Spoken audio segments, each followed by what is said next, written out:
I continue to binge the first 6 seasons of The Clone Wars before I start Season 7 on Disney+. I've now finished Season 2. Did I find it any better than the first season? Stay tuned to hear.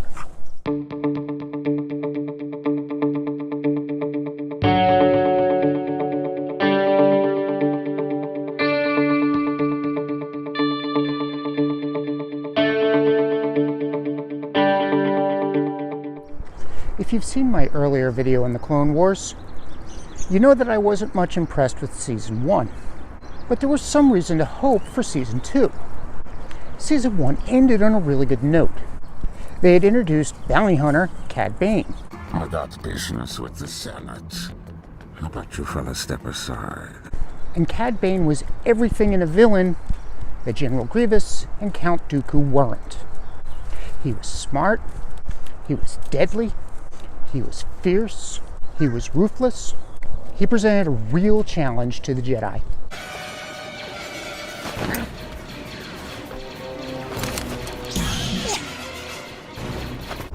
I wanted to give the second season a chance. Perhaps it was like other television series that needed a season to work out some of the finer details, like The Office and Star Trek The Next Generation. Those are shows that had a bad first season, but then later recovered. And the end of the first season did give me some reason to hope. But the main problem with the Clone Wars remained, and that is inconsistency. There were a number of really good episodes and plot arcs. The continued development of the tension between the fact that the clones were created to be the war machine of the Republic against the fact that their individuals continued. You're a deserter. Well, I like to think I'm merely exercising my freedom to choose. To choose not to kill for a living. That is not your choice to make. You swore an oath to the Republic. But at the same time, sexism and the over-sexualization of the female characters also continued. Take, for example, Padme Amidala. In one episode, she's annoyed with her husband Anakin because he doesn't have time for her with all the duties that he has as a Jedi Knight.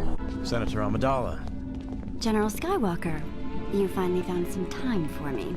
Are you still mad about last night? Why would I be mad? I'm not mad. Good. Now tell me about your dealings with Senator Clovis. So you're here on Jedi business. She gets angry when he has to leave unexpectedly to go to the Jedi Council, and then acts distant and upset when she sees him again. Yet we've already seen that Padme has the very same pressures. She has had difficulty finding time to spend with Anakin because of her duties with the Senate. We'll be back before anyone even notices we're gone. I have to bring this bill before the Senate. It's important. Uh-huh. More important than the way you feel about me? Not more important, but important. The work I do, the work we both do, is in service to the Republic, to protect those who would otherwise be powerless to protect themselves. This kind of flighty, selfish hypocrisy is one of the stereotypical characteristics that's often built into female characters. Even though that clashes with the characterization that we've seen of Padme so far. She's supposed to be an intelligent and rational, strong character. And of course, in this particular episode, she does what a stereotypical woman upset with her husband would do. She tries to make him jealous. She agrees to spy on an old boyfriend. Fresh Clovis. Ugh. Do you think he looks like Ben Stiller? What a poorly written, trite character. She wears revealing clothing around the boyfriend.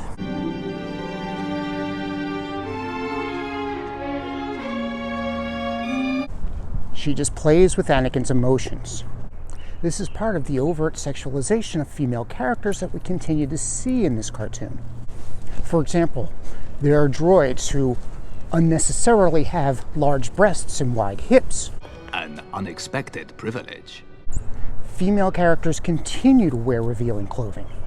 In one episode, we get another female Twi'lek who shows off her breasts and speaks in a sexy Bayou accent. His men brought him here. I told them he could stay just for the night. I still can't figure out how General Grievous continues to lead the droid army.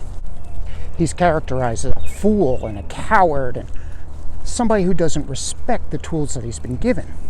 And yet, despite the poor leadership within the Separatists, over and over again, we're told by the narrator how the Separatists are taking over the galaxy. I'm not sure how they can do that with leaders like Grievous and Count Dooku. Several episodes lacked originality. One story arc that spanned a couple of episodes was really a ripoff of a couple of horror film plots. It was like Invasion of the Body Snatchers meets Night of the Living Dead. We see that the leader of one of the villain factions engages in mind control by inserting a parasite into somebody's brain.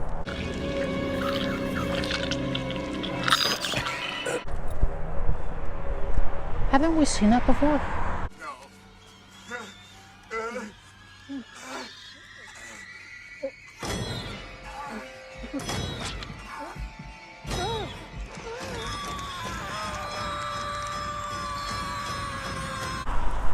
That's clearly a ripoff of Star Trek Wrath of Khan. The episode plays up all the scary aspects. Undead, oversized insects attacking our heroes in a dark dungeon.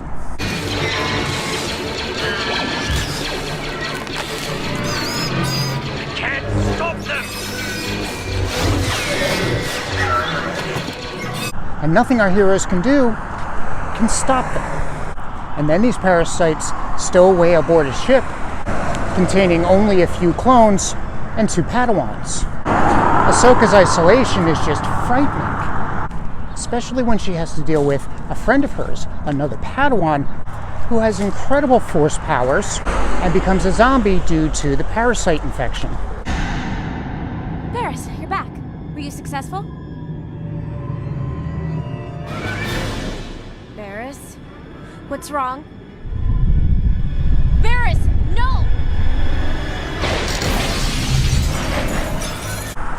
These are frightening plots, and certainly not suitable for young children, which again emphasizes the problem. The writers are inconsistent. At times they try to appeal to younger audiences, and then that's followed up with an extremely mature theme. And then we get another movie ripoff. This time a ripoff of monster movies like Godzilla and King Kong. That is the episode concerning the Zillo Beast.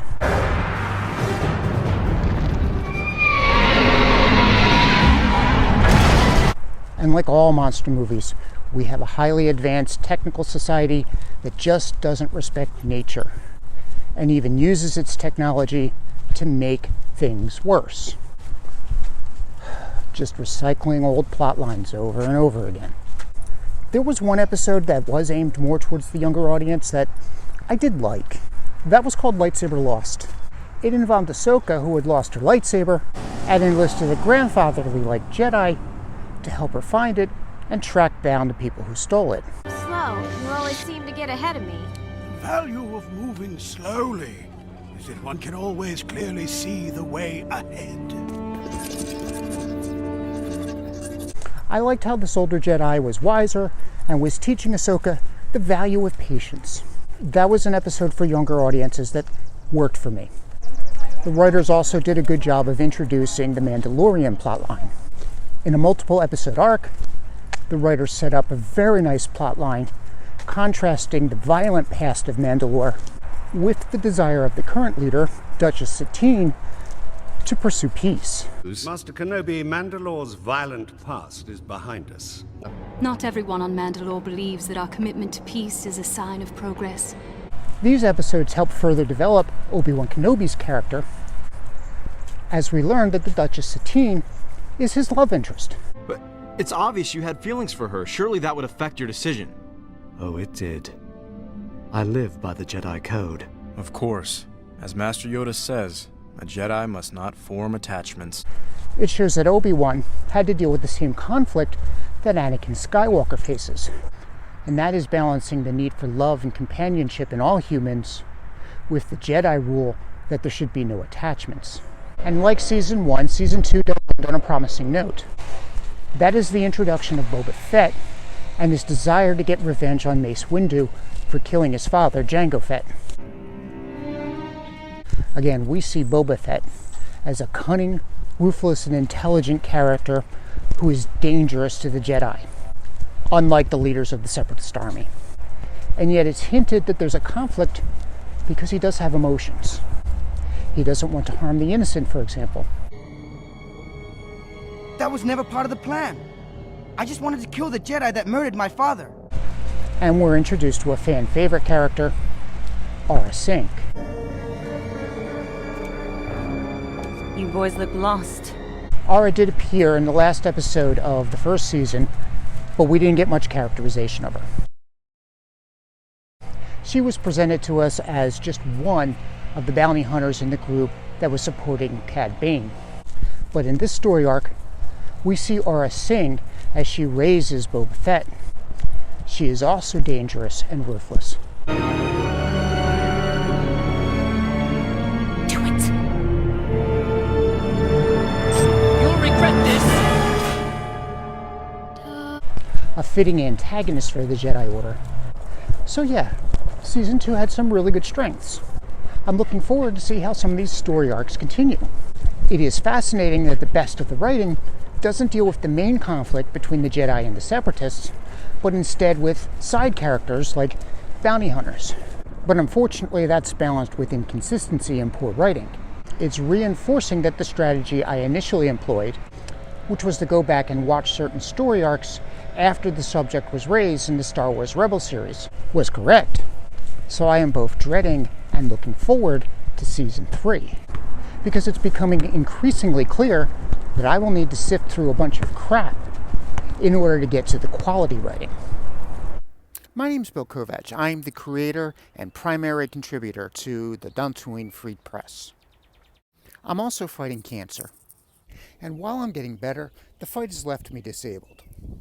I'm trained as a lawyer, but I'm going to spare you the gross details of why it's not a good idea for me to go into court. If you're feeling generous, please consider donating. Please like and subscribe, comment on what you think we did well in this video, and comment on what you think we could do better. Also, let us know if there are any videos that you would like to see in the future. Thank you.